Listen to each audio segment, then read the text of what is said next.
खरंच मटणात कोलेस्ट्रॉल असतं का? जे काही नॉन व्हेजिटेरियन फूड खातो त्याच्यामध्ये थोडंसं आपल्या शरीरात कोलेस्ट्रॉल वाढत असतं, पण त्याचा अर्थ असा नाही की मी नॉनव्हेज सोडून द्यायला हवं.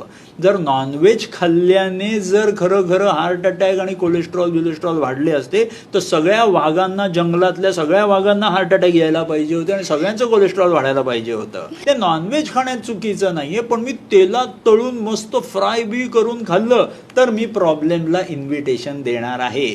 पण तेच नॉनव्हेज मी फक्त जर नॉर्मल बॉईल करून मी खाल्लेलं असेल तर त्याच्याने कोलेस्ट्रॉल वाढणार नाही आहे.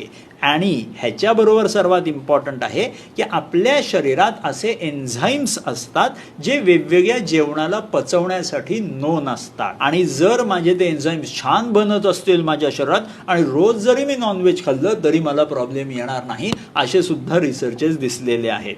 सो नीट समजून घ्यायला पाहिजे की नॉनव्हेज खाल्ल्याने माझं कोलेस्ट्रॉल वाढायला हवं, नॉट नेसेसरी.